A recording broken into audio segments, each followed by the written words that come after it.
Guys, কেমন আছো সবাই? আজ আবারও বসে পড়েছি প্লাস্টিক জারে রং তুলির ছাপ দিতে। খুব সহজ করে আঁকার চেষ্টা করেছি, মনে যা আসছে আমি সেরকমই এঁকেছি। রং ব্যবহার করেছি 4টি: ব্লু, হোয়াইট, ইয়েলো এবং গ্রিন।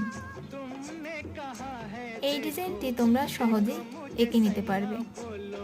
তোমাদের জন্য আমি এরকম সহজ সহজ ডিজাইন করার চেষ্টা করি।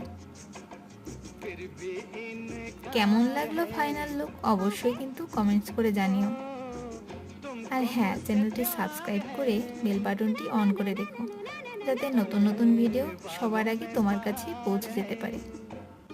সবাই ভালো থেকো, দেখা হবে নেক্সট ভিডিওতে। টাটা।